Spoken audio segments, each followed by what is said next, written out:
Hello students, कैसे हैं आप। मैं हूं योगेश कुमार वर्मा, आपका नया केमिस्ट्री फैकल्टी। स्टूडेंट्स, हम पढ़ रहे थे क्लास 12th केमिस्ट्री का चैप्टर सॉल्यूशन, जिसका टॉपिक चल रहा था कोलिगेटिव प्रॉपर्टीज। एंड अभी तक हमने ओवरऑल 3 कोलिगेटिव प्रॉपर्टीज को खत्म कर लिया था। देखिएगा, जिसमें से सबसे पहला जो हमारा कोलिगेटिव प्रॉपर्टी था वो था relative lowering in vapour pressure. ठीक है। दूसरा कोलिगेटिव प्रॉपर्टी हमने पढ़ा था एलिवेशन इन बॉइलिंग पॉइंट, और third colligative property depression in freezing point को भी हमने खत्म कर लिया था।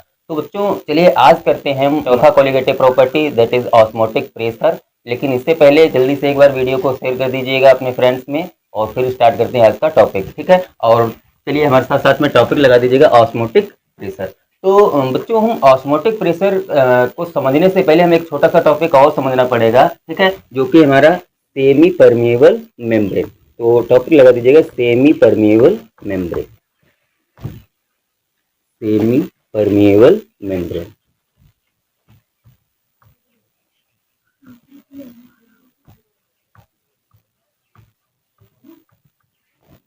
ठीक है। अब सबसे पहले हम समझते हैं कि सेमी परमेबल मेम्ब्रेन क्या होता है। देखिएगा, सेमी का मीन्स होता है किसी किसी, ठीक है। एंड परमेबल का मतलब क्या हो गया, परमिट करना, ठीक।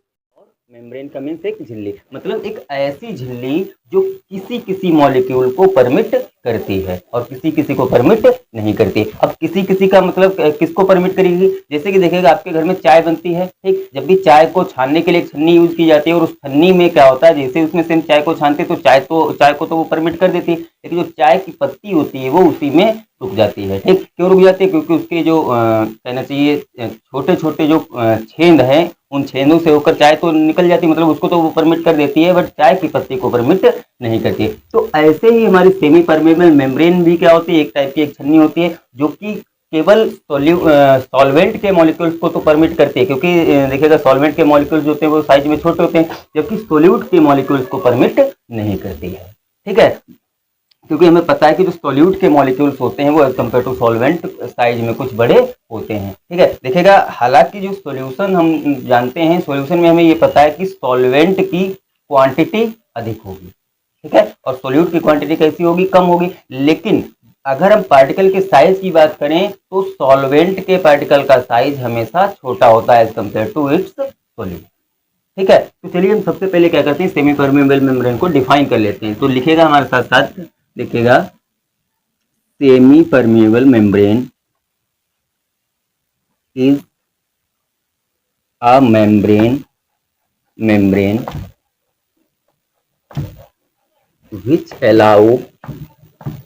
which allow to move only solvent molecule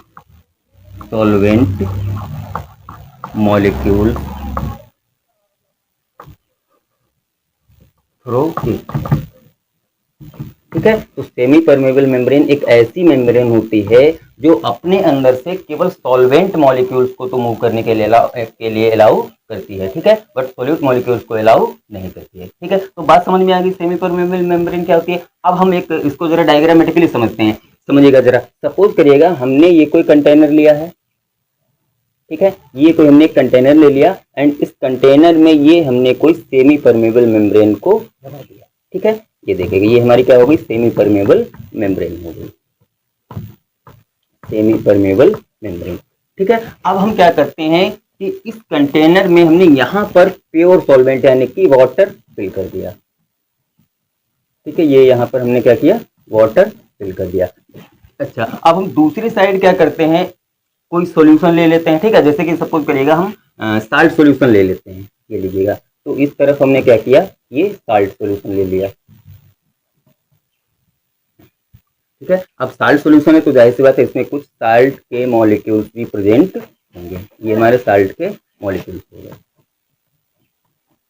ठीक है। तो ये हमने कोई सॉल्यूशन ले लिया है, और उसी सॉल्यूशन का एक प्योर सॉल्वेंट ले लिया, जिसमें दोनों को हमने क्या किया, एक सेमी परमेबल मेम्ब्रेन के थ्रू सेपरेट कर दिया है। ठीक है। अच्छा, अब आपने एक लॉ पढ़ा होगा, लॉ ऑफ एक्टिव मास। ठीक है। लॉ ऑफ एक्टिव मास ये कहता है कि कोई भी सब्सटेंस, उसमें ये नेचुरल अकरिंग प्रोसेस होती है कि वो अपने आप ही हायर कंसंट्रेशन से लोअर कंसंट्रेशन की ओर मूव करेगा।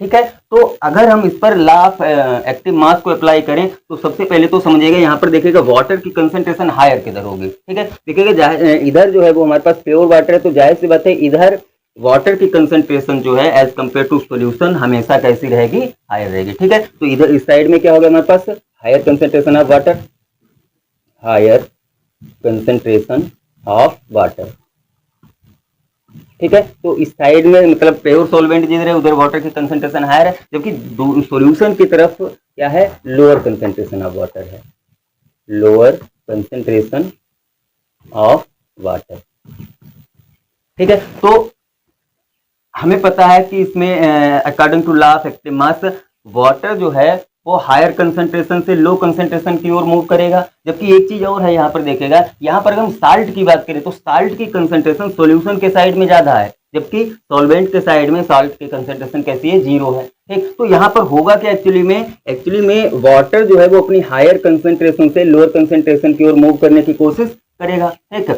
इसी के साथ साथ जो साल्ट के मॉलिक्यूल्स हैं वो भी अपनी हायर कंसंट्रेशन से लोअर कंसंट्रेशन की ओर मूव करेंगे, ठीक। बट यहाँ पर जो सेमी परमेबल मेम्ब्रेन हमने लगा रखी, सेमी परमेबल मेम्ब्रेन क्या करती है, ये केवल वाटर के मॉलिक्यूल्स को ही परमिट करती है, क्योंकि वाटर के मॉलिक्यूल्स का साइज छोटा है, तो ये केवल क्या करेगी, वाटर के मॉलिक्यूल्स को परमिट करेगी और सॉल्यूट के मॉलिक्यूल को परमिट नहीं करेगी। इट मीन्स यहाँ पर होगा क्या, वाटर का movement from water to solution होने लगेगा, ठीक है। अब जरा एक बात को समझिएगा, अब सोचिएगा जब वाटर का कंसंट्रेशन वाटर का मूवमेंट हायर कंसंट्रेशन से लोअर कंसंट्रेशन की ओर होने लगेगा, ठीक है, तो होगा क्या, यहाँ पर इस तरफ जो वाटर का लेवल है वो धीरे धीरे घटने लगेगा, ठीक है। तो ये देखिएगा हम इसको थोड़ा सा क्या कर देते हैं, यहाँ से रेज कर देते हैं, तो यहाँ से वाटर का लेवल क्या हो गया, धीरे धीरे कम हो गया, जबकि सोल्यूशन का कंसंट्रेशन क्या होगा, धीरे धीरे इंक्रीज होने लगेगा, ठीक है। ये सॉल्यूशन का लेवल जो है वो धीरे धीरे बढ़ गया, ठीक है। अच्छा, अब यहाँ से जो प्रोसेस चल रही है, ठीक है, क्या प्रोसेस चल रही है,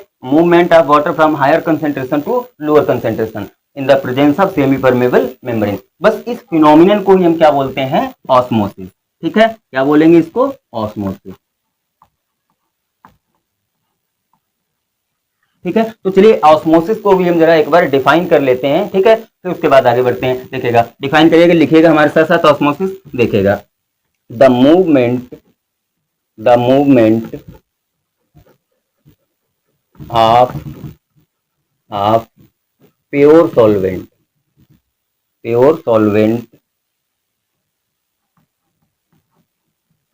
from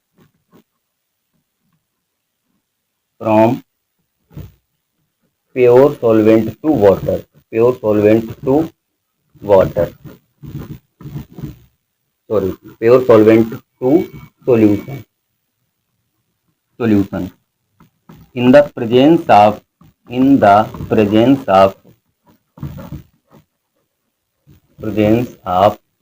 semi permeable membrane is called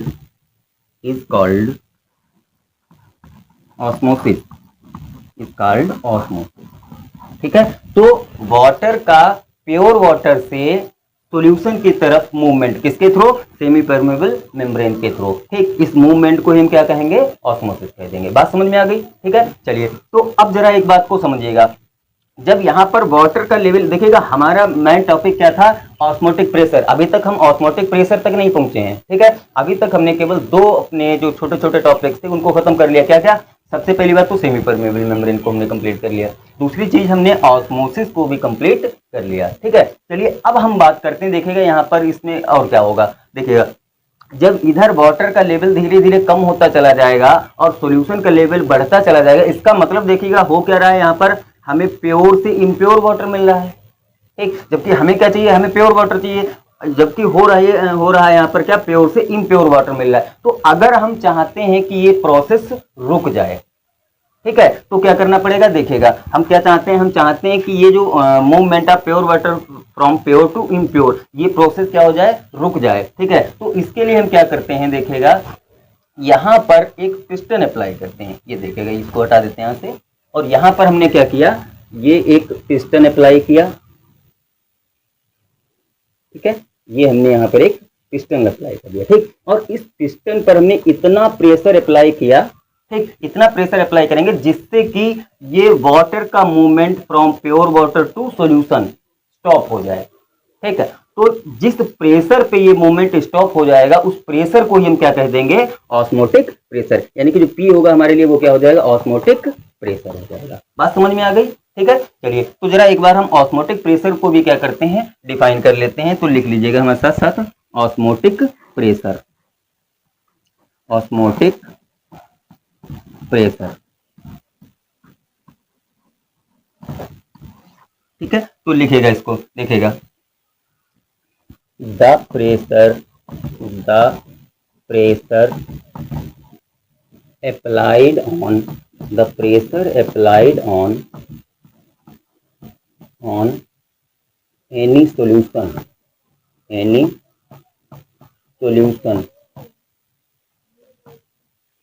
which check the process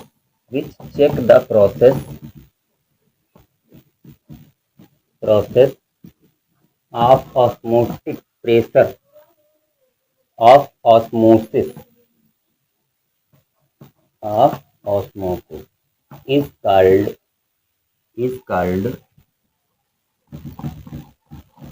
osmotic pressure।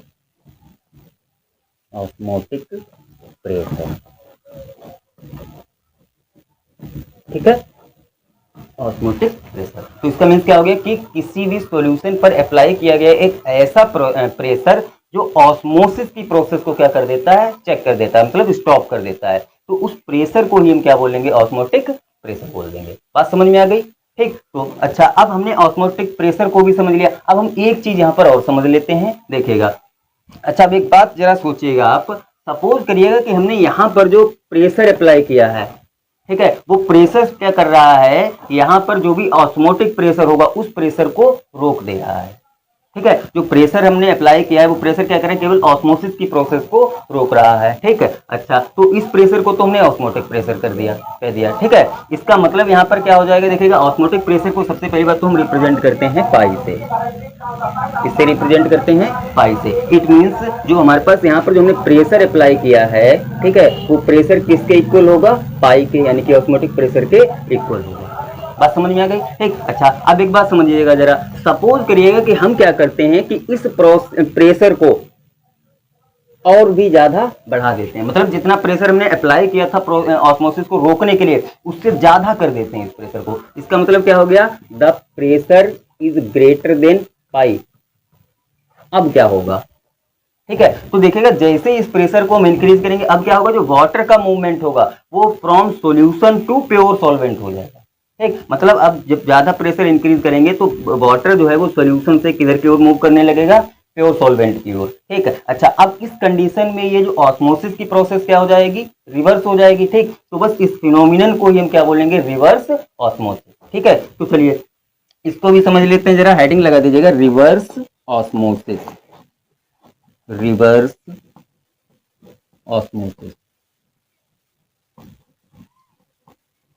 ठीक है, और इसको भी एक बार हम क्या करते हैं, डिफाइन कर लेते हैं। तो लिख लीजिएगा हमारे साथ साथ, the pressure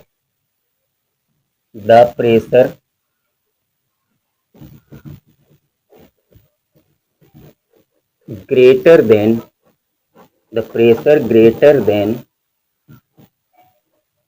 the osmotic pressure, greater than the osmotic pressure which reverse osmosis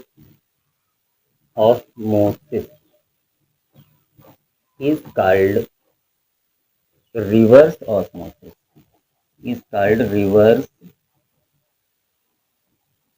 osmosis, ठीक है, यानी कि RO। बात समझ में आ गई? तो बस जो आरओ मशीन होती है हमारी वो इसी कॉन्सेप्ट पर वर्क करती है। ठीक है, देखेगा रिवर्स ऑस्मोसिस में क्या हो रहा है, वाटर सॉल्यूशन से प्योर की तरफ जा रहा है। अब हमें आरओ मशीन जो होती है वो प्योर वाटर ही तो देती है। ठीक है, तो इसका मतलब इसी प्रोसेस के थ्रू क्या चलती है, हमारी आरओ जो मशीन है वो वर्क करती है। ठीक है, तो यहाँ तक की बात समझ में आ गई। चलिए इसका एक बार स्क्रीनशॉट ले लीजिएगा, फिर हम क्या करते हैं, ऑस्मोटिक प्रेशर का एक मैथमेटिकल कॉन्सेप्ट ले लेते हैं। तो ले लीजिएगा इसका स्क्रीनशॉट।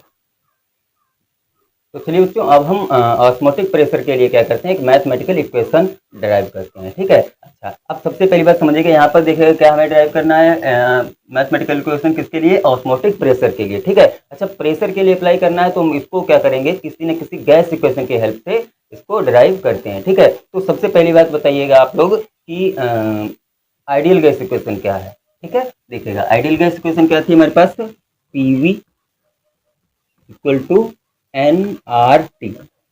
ठीक है, ये हमारी क्या है, आइडियल गैस इक्वेशन है। अच्छा, आइडियल गैस इक्वेशन में यहाँ पर देखिएगा P क्या है, this is the pressure of the gas. ठीक, एंड V क्या है, वॉल्यूम ऑफ गैस, N क्या है, number of moles, and R is the gas constant, and T is the absolute temperature. ठीक है, अच्छा, अब एक बात समझिएगा, यहाँ पर देखिएगा P क्या है, एक प्रेशर है।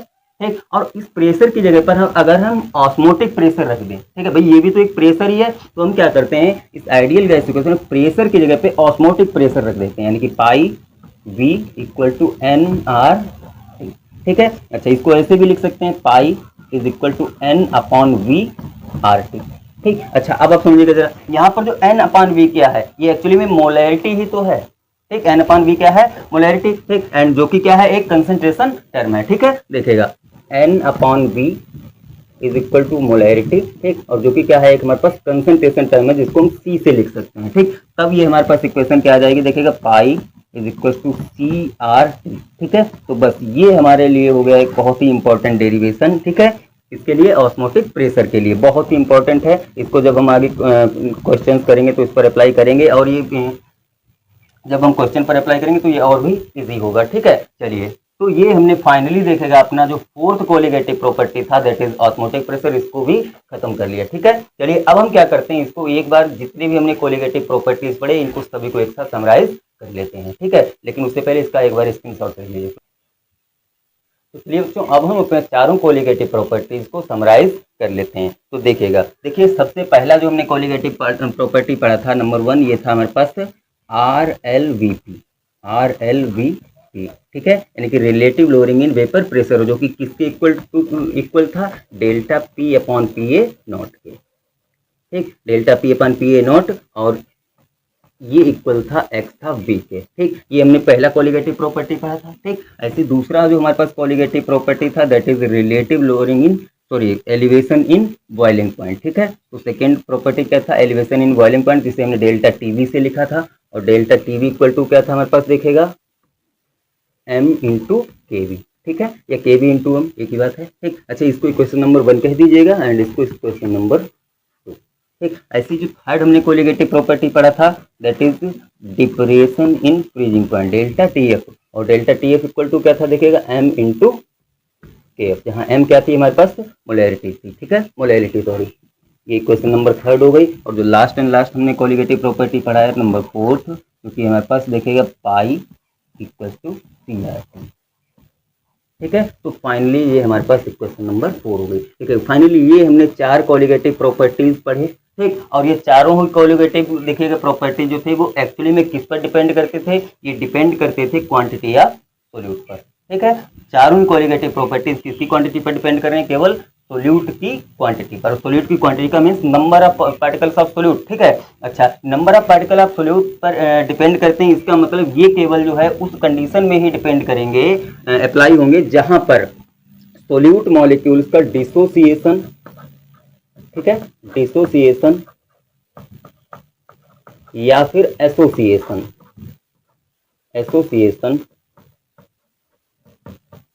नहीं हो रहा होगा। ठीक है, मतलब इन कोलिगेटिव प्रॉपर्टीज को हम केवल तब ही अप्लाई कर पाएंगे जब सोल्यूट का ना तो डिसोसिएशन हो और ना ही एसोसिएशन हो। ठीक है, डिसोसिएशन या फिर एसोसिएशन नॉट अकर। ठीक है, जैसे कि सपोज अगर हमने सोल्यूट ले लिया शुगर, तो देखिएगा शुगर का मॉलिक्यूल जब हम वाटर में या किसी भी सॉल्वेंट में डिसॉल्व करते हैं तो इसका ना तो डिसोसिएशन होता है और ना ही एसोसिएशन होता है। ठीक है, ऐसे हमारे पास हो गया यूरिया। ठीक, यूरिया का भी डिसोसिएशन या एसोसिएशन नहीं होता है। आपका ग्लूकोज हो गया,